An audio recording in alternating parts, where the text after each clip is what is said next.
안녕하십니까, 압구정 김원장입니다. 항상 이렇게 정면으로만 찍다가 오늘 이렇게 삐딱하게 한번 찍어 보겠습니다. 자, 이거 보형물을 좀 보여드려야 되기 때문에 어쩔 수 없이 좀 삐딱하게 가보겠습니다. 코 재수술을 하다 보면 기존의 실리콘 보형물을 제거하고 새로 환자분의 코에 맞는 보형물을 넣게 되는데요. 그래서 이렇게 여러 명의 환자들을 수술하면서 이전에 잘못 끼워져 있던 그런 보형물들을 이렇게 모아봤습니다. 이렇게 보다 보면 좀 특이한 보형물들이 몇 개 있습니다. 그래서 하나씩 꺼내보면서 제가 설명드려보도록 하겠습니다. 이 실리콘 이렇게 콧대에 하고 코끝 쪽으로 이렇게 기역자 형태로 들어가는 보형물인데요. 예전에 늑연골로 콧대를 세울 수 없었을 때에 이렇게 보형물에 기역자로 실리콘 끝을 내서 일종의 기둥 역할을 하려고 이런 모양의 실리콘을 썼는데, 근데 이렇게 보면 이렇게 잘 휘어집니다. 이게 힘이 없어요. 그래서 사실 콧대가 이렇게 반듯하게 딱 쓰려면 이 사이에 이게 좀 튼튼하게 뭔가 이 위쪽에서 받는 압력을 견뎌내야 코끝의 오똑함이 살아나는데, 이렇게 눌러보면 이게 힘이 없죠. 이게 말랑말랑 해가지고 보통 이런 실리콘을 사용한 분들의 코끝을 보면 되게 이렇게 납작하게 눌려 있는 경우가 많고, 오히려 이렇게 기둥처럼 쓰려고 했던 실리콘이 이물질로 작용을 해서 이렇게 콧구멍 사이로 이렇게 삐져나오기도 하고 그런 경우가 많죠. 그래서 이렇게 보면 상당히 그런 실리콘들이 많습니다. 기역자로 된 실리콘이 굉장히 많죠.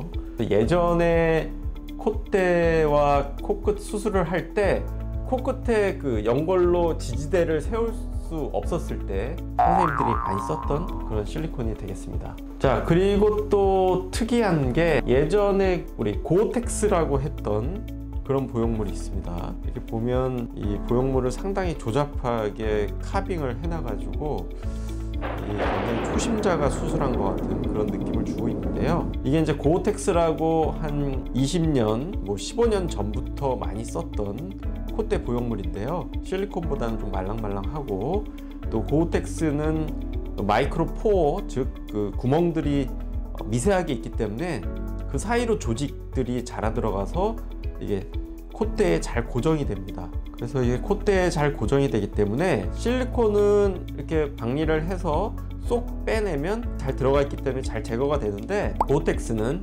제거하려면 이 조직에 딱 붙어 있어 가지고 박리하기가 상당히 어렵습니다. 그래서 이런 고어텍스는 시간이 지날수록 콧대 사이즈도 줄고 모양이 변형이 올 수가 있어 가지고 최근에는 선생님들이 고어텍스는 잘 안 쓰는 걸로 그렇게 알려져 있습니다. 또 가끔 보면 이렇게 실리콘 보형물하고 이 실리콘 보형물 밑에 고어텍스를 깔아서 고어실리, 실리텍스 이렇게 해가지고 사용하시는 분들도 있는데요.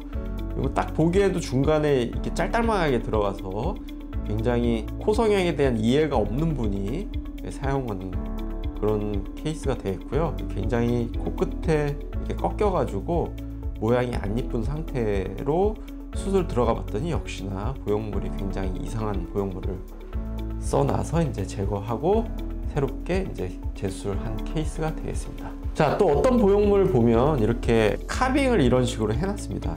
제가 아까도 말씀드렸듯이 실리콘 보형물은 고어텍스 보형물처럼 고정이 잘 안 되기 때문에 이런 식으로 카빙을 해놓으면 이 사이로 조직이 자라 들어가 가지고 확실하게 고정이 잘 되겠죠. 그러면 이렇게 흔들흔들 하지도 않고 이제 고정이 잘 되는데, 제 생각에는 이렇게까지 안 하더라도 골망 밑에 잘 넣어주면 고정이 잘 되기 때문에 이건 조금 이제 살짝 오버한 느낌이 없지 않나 하고 그렇게 생각하기 됩니다. 자, 또 이렇게 굉장히 실리콘이 투박하게 이렇게 카빙된 게 있는데요. 이렇게 깔끔하게 카빙된 거는 기성품으로 나와서 사용을 한 거고, 이렇게 막 투박하게 여기저기 막 칼로 이렇게 도려낸 듯한 흔적이 있는 거는 이게 기다란 막대기처럼 생긴 그런 실리콘을 수술 중에 상당히 고생하시면서 이제 깎은 걸로 보이는데요. 그렇게 깎은 거 보면 이렇게 코 모양에 맞춰서 어느 정도 이제 각 개인에 맞게 이 카빙을 한 것 같은데요. 사실 이렇게 그 변칙적으로 카빙을 하면 오히려 콧대와 코끝의 연결이 부자연스럽다거나 또 코끝이 오똑해지지 않는 그런 경우가 있어가지고 이렇게 좀 변칙적으로 카빙하는 것은 좋지 않는 것으로 생각이 됩니다. 자, 지금까지 타병원에서 잘못 수술돼서 재수술을 해서 이제 제거된 보형물 보여드렸고요.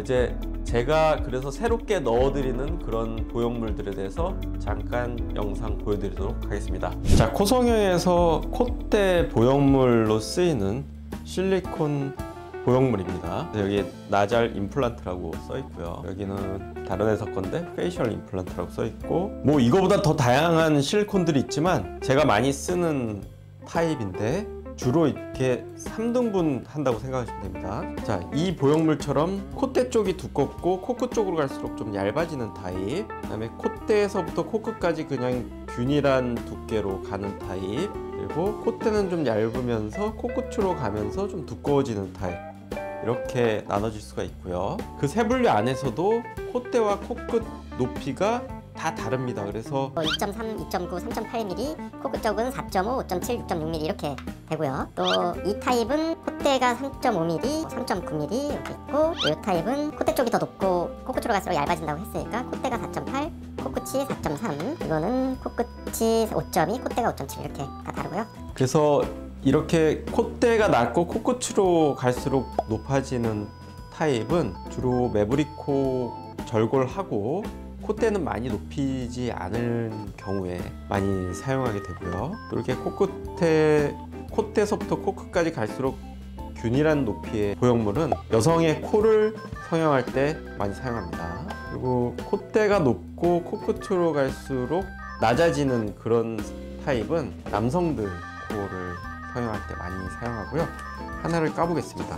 그래서 이렇게 까가지고 나온 거 보면 좀 이렇게 말랑말랑하고요. 또 이렇게 말랑말랑한 게 있고, 이 다른 회사에서 나온 거는 좀 많이 딱딱한 그런 경우가 되겠습니다. 그래서 윤곽이 확실한 콧대를 원하는 경우에는 좀 이렇게 딱딱한 보형물 쓰고요. 좀 윤곽이 자연스러우면서 너무 서 보이지 않는 그런 타입을 원할 때는 이렇게 좀 말랑말랑한 실리콘을 쓰게 됩니다. 그리고 이런 실리콘을 보면 콧대의 뼈의 그런 지붕의 모양에 맞게 이 안쪽이 약간 이렇게 좀 움푹 패여 있는 모양을 보이고요.